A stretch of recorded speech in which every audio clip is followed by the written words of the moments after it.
잠언서 16장 32절 두 번 같이 읽습니다. 노하기를 거부하는 자는 용사보다 낫고 자기의 마음을 다스리는 자는 성을 빼앗는 자보다 나으니라. 노하기를 거부하는 자는 용사보다 낫고 자기의 마음을 다스리는 자는 성을 빼앗는 자보다 나으니라. 아멘. 오늘은 지혜자는 자신을 절제할 줄 알고 또 분노하지 않는 자가 지혜로운 자라고 가르쳐주고 있습니다.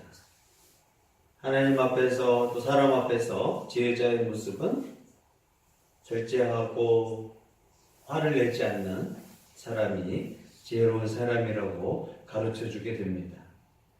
이 절제 또한 화내지 않는 중요성을 강조하기 위해서 잠언서의 기자는 전쟁 이미지를 통해서 가르쳐주고 있습니다. 고대 전쟁에서 승리하려고 하면 중요한 사람이 용사였습니다. 맨 앞에서 목숨을 무서워하지 않고 죽음을 두려워하지 않고 용사가 되어서 맨 앞에서 진두지휘했던 가장 중요한 용사가 참으로 전쟁에서 필요했습니다. 그래서 전쟁에서는 훌륭한 용사가 있고 없고가 참으로 중요했습니다. 근데 잠언의 기자는 이런 용사가 얼마나 소중하냐. 그런데 노하기를 더디하는 자, 노하기를 늦게 하는 사람은 우리 전쟁에서 가장 중요한 용사보다 훌륭한 사람이라고 가르쳐주고 있습니다. 전쟁에서 최고의 용사보다 훌륭한 사람은 화를 내는 걸 더디하는 사람, 되도록이면 화를 내지 않는 사람이 훌륭한 용사보다 낫다고 가르쳐주고 있습니다.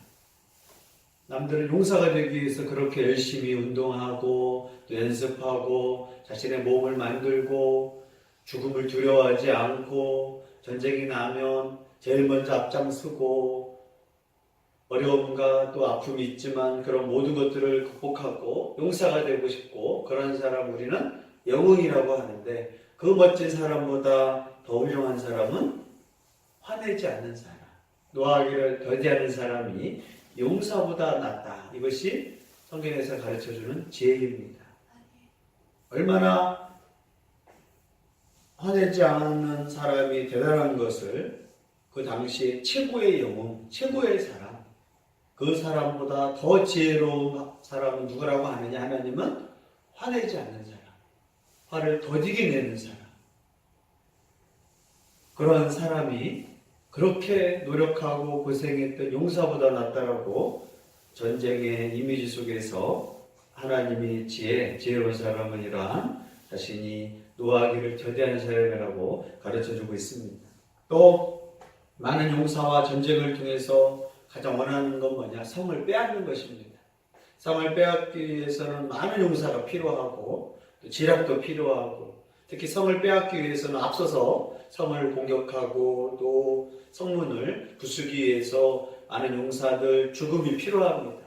그래서 정말 전쟁에서 제일 힘든 건 성을 빼앗는 것입니다. 성을 지키는 건 쉽지만 성을 빼앗는 것은 지키는 것보다 10배 이상 힘든 일입니다. 그래서 전쟁에서 성을 빼앗는 자에게는 기념비를 써줘서 이 성을 어느 용사가 장수가 제일 먼저 성벽을 올라갔다. 목숨을 두려워하지 않고 무서워하지 않고 그래서 성을 빼앗는데 공로된 자가 누구나 이름까지 막 써줄 정도로 성을 빼앗는 것은 힘들었고 또 성을 빼앗는 사람은 진정한 영웅이라고 사람들이 그 사람을 되게 높이 평가했습니다. 그러나 잠언 기자는 어떤 사람이 더 훌륭하냐? 어떤 사람이 더 대단하냐? 자기 마음을 다스릴 줄 아는 사람. 자기 마음을 절제할 줄 아는 사람을 하나님은 잠언을 통해서 성을 빼앗는 그 위대한 영웅보다 더 훌륭한 사람은 자기의 마음을 다스리는 자라고 가르쳐주고 있습니다. 그 당시 최고의 영웅이라고 했지만 성경에서는 성을 빼앗으면 뭐하냐. 이번에는 열심히 성을 빼앗지만 자기 마음을 다스리지 못하고 또 분노를 참지 못해서 왕에게 또 주변 사람들한테 마음을 다스리지 못해서 몇 개월 가지 못하고 몇 년 가지 못하고 망하는 사람을 보지 않았느냐. 진짜 영웅, 진짜 훌륭한 사람은 용사도 아니고 성을 빼앗을 정도로 정말 모든 사람이 인정해 주지만 그 사람은 오래 못 간다. 진짜 하나님 앞에 지혜로운 사람은 누구냐? 내 마음을 다스리는 거야. 진짜 19년만이 아니라 작년만이 아니라 계속 하나님, 내가 하나님 앞에서 내 마음을 다스리게 하여 주옵소서. 사람은 기분 좋은 일이 생기고 공부를 잘하게 되고 하면 뭐 마음이 막 높이 올라갑니다. 이 사람의 마음은 참 신기해요. 좋은 일이 해주고 누가 칭찬하면 내 마음이 우쭈쭈쭈쭈 막 올라간단 말이에요. 어쩔 줄 몰라. 다 내 것 같고 내 마음대로 되면 사람은 막 미치기 시작하고 마음이 올라갑니다. 이대로 될 것 같아. 근데 그 마음을 올라가면 어떻게 되는 거예요? 지켜야 하는데 마음이 올라가면 뭐가 되는 자동으로 교만해지게 됩니다. 마음이 올라가다 보니까 이제 분노가 나오고 마음을 조절하지 못해서 영원할 것 같았는데 1, 2년 못 갑니다. 정치인들, 경제인들 돈 많이 벌고 잘 되면 잘하면 된단 말이에요. 연예인들도 마찬가지예요. 잘 되면 좋은데 이제 하지 말아야 할 일을 한다고 해요. 도박에 손을 댄다거나 마약에 손을 댄다거나 그래서 연예인들이 이제 감옥에 가. 정치인들이 국회의원이 되고 높으면 열심히 국민들 다스리고 하면 꾸준히 가거든요. 근데 마음이 높아지면 그 수고하고 고생했던 것이 하루아침에 물거품이 돼요.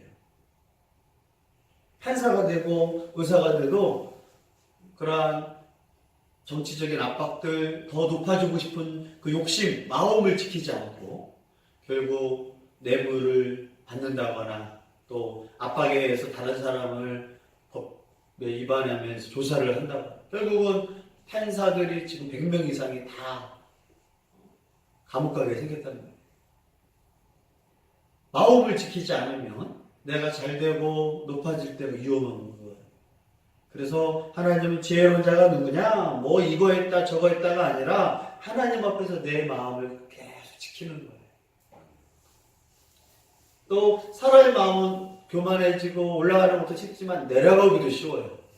어저께까지는 교만하고 자기가 큰 소리 쳤지만 며칠만 지나가면 기가 팍 죽고 열등감에 빠지고 나는 이게 뭐야 하면서 또 마음이 쭉 내려가 있어요.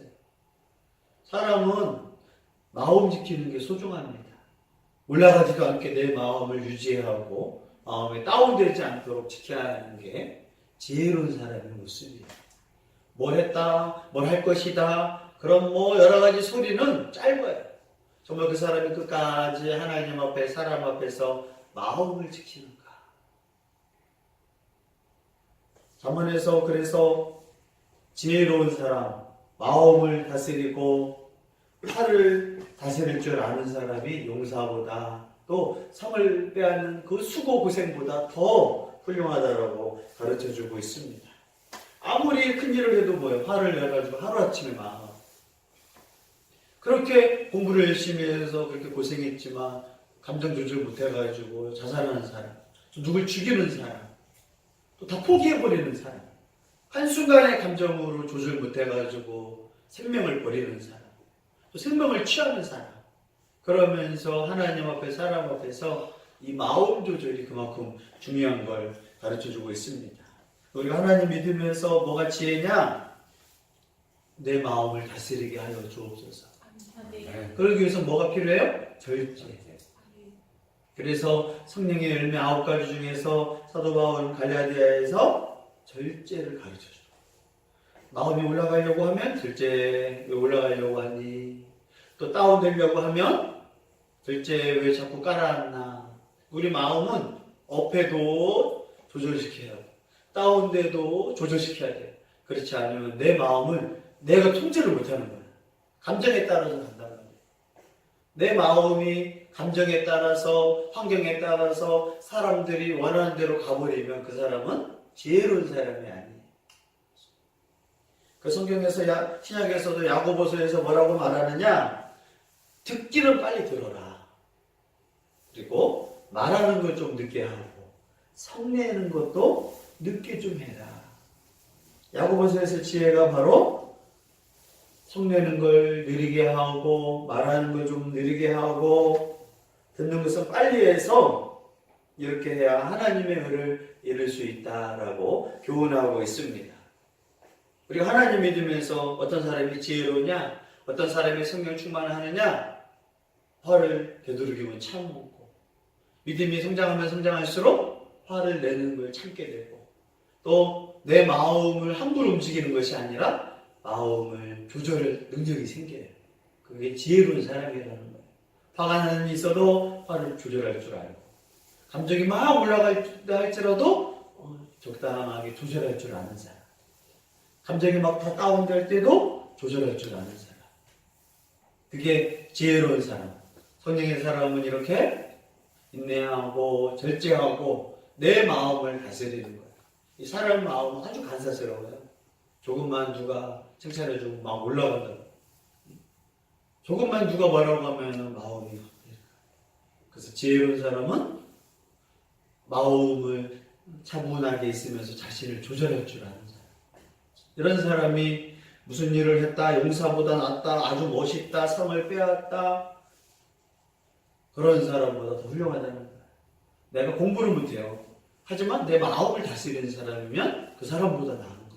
공부 잘해서 대학까지 가고 고고생해서 고등학교 졸업하고 대학까지 가서 공부하고 회사 갔는데 회사에서 마음을 다스릴 줄 몰라가지고 직장 상사한테 또 동료한테 화를 내고 자기 마음을 못해가지고 막 살아요. 그렇게 고생하고 했지만 아무도 그 사람이랑 어울리지 않으면 그 사람은 회사에서 있을 수가 없어요. 세상은 혼자 살 수가 없거든요. 회사도 혼자 할 수 없어요.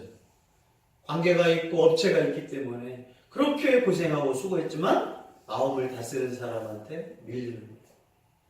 그렇게 고생하고 그렇게 힘들었지만 자신을 다스릴 줄 모르면 잘된 일이 있고 앞으로 좋은 일이 있어도 결국은 하나님 앞에서는 그것을 자기화시킬 수는 없어요. 자기 것이 될 수 없어요.